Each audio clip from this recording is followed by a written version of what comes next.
రష్మి గౌతమ్ గారు ఇప్పుడు పరాయి మతస్థులకి టార్గెట్ అయ్యారు. ఇరాన్ అధ్యక్షుడు అలీ ఖమేనీ చనిపోవడంతో ఇరాన్లో మహిళలందరూ సంబరాలు చేసుకున్నారు, పండగ చేసుకున్నారు. కానీ మన భారతీయ సంతతికి చెందిన ముస్లిమ్స్ మాత్రం తెగ ఏడుపులు గగ్గోలు పెట్టి రోడ్ల మీద కొంచెం ధర్నాలు చేయడం మొదలుపెట్టారు. ఈ విషయాన్ని విమర్శిస్తూ రష్మి గౌతమ్ గారు ఒక ట్వీట్ పెట్టారు.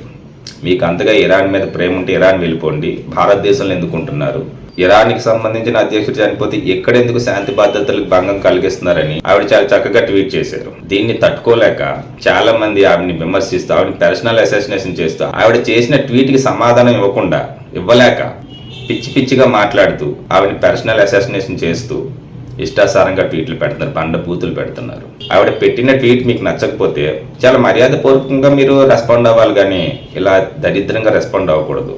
ఆవిడ ఒక మహిళ, మీ ఇంట్లో కూడా మహిళలు ఉంటారు, అది మర్చిపోకండి. ఈవిడే కాదు, యుజ్వేంద్ర చాహల్ క్రికెటర్, అందరికీ తెలిసిన వ్యక్తే, ఆయన కూడా ధైర్యంగానే ట్వీట్ చేశారు, రియాక్ట్ అయ్యారు, ఘాటుగానే రియాక్ట్ అయ్యారు. వీళ్ళిద్దరిని సోషల్ మీడియాలో చాలా వేధిస్తున్నారు అడ్డమైన మాటలతోటి, బండబూతులతోటి. అయినా సరే వీళ్ళు ఎక్కడా తగ్గటం లేదు. They stand on their word. వాళ్ళు ఏమన్నారో వాళ్ళ మాట మీద వాళ్ళు నిలబడ్డారు, అలాగే ఉంటున్నారు. ఇలాంటి విషయాలే తెలియజేస్తాయి అన్ని మతాలు ఒకటి కాదని, అందరినీ ఒకలా చూడరని. వేరే మతస్థులు మనల్ని ఒకలా చూడరు, అంతే.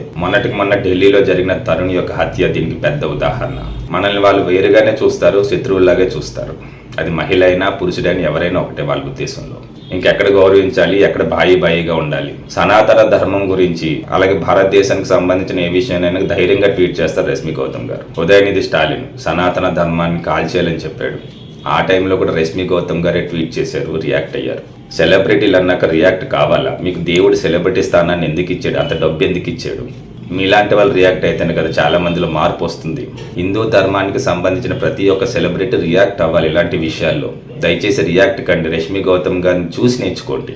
ఇప్పుడు ఏమైపోయారు మన కమ్యూనిస్టులు అంతా, సెక్యులర్లు అంతా ఎక్కడున్నారు? చిన్మయ్య గారు ప్రతి అడ్డమైన విషయాన్ని మీరు ట్వీట్ చేస్తారు కదా, రష్మి గారి విషయంలో ఎక్కడున్నారు? అనసూయ గారు ఎక్కడున్నారు మేడం? నాగబాబు గారు కోవాబాన్ విషయంలో పాపం చాలా హార్డ్గా రియాక్ట్ అయిపోయి ఏకంగా చెక్ రాసి ఇచ్చారు కదా, ఎక్కడున్నారు సార్ మీరు? రష్మి గౌతమ్ గారు మీ తోటి ఆర్టిస్టే కదా, మీతో పాటు వర్క్ చేశారు కదా జబర్దస్త్లో. ఆవిడకి సపోర్ట్గా ఒక ట్వీట్ అయినా పెట్టొచ్చు కదా, ఎవరు రియాక్ట్ అవ్వరేం? ఎక్కడున్నాయి మహిళా సంఘాలంతా, మహిళా ఉద్యమ కార్యకర్తలంతా? ఒక మహిళని ఇలా మాట్లాడుతున్నా, ఒక మహిళని ఇలా కించపరుస్తున్నా, వేధిస్తున్నా ఎవరు రారు. అది మన భారతదేశం యొక్క దౌర్భాగ్యం. ఎవరైనా అధర్మంగా ప్రవర్తించినప్పుడు సనాతన ధర్మానికి సంబంధించిన వ్యక్తి రాసేవాడు రాయాలి, కూసేవాడు కుయ్యాలి. ఎదిరించే స్థితిలో ఉన్నాడు, ఎదిరించాలి. స్థితిని బట్టి మొత్తానికి ఎదిరించి తీరాలి. ప్రతి ఒక్కరు రియాక్ట్ అవ్వాలి. మన భారతదేశం కోసం, సనాతన ధర్మం కోసం ధైర్యంగా ట్వీట్ చేసిన రష్మి గౌతమ్ గారికి, యుజ్వేంద్ర చాహల్ గారికి, ఇద్దరికి మన సపోర్ట్ కావాలి. సనాతన ధర్మాన్ని కాపాడే ప్రతి వ్యక్తికి ఆ శ్రీరాముడి రక్ష, ఆ శివయ్య రక్ష ఎప్పుడూ ఉంటుంది. జై శ్రీరామ్.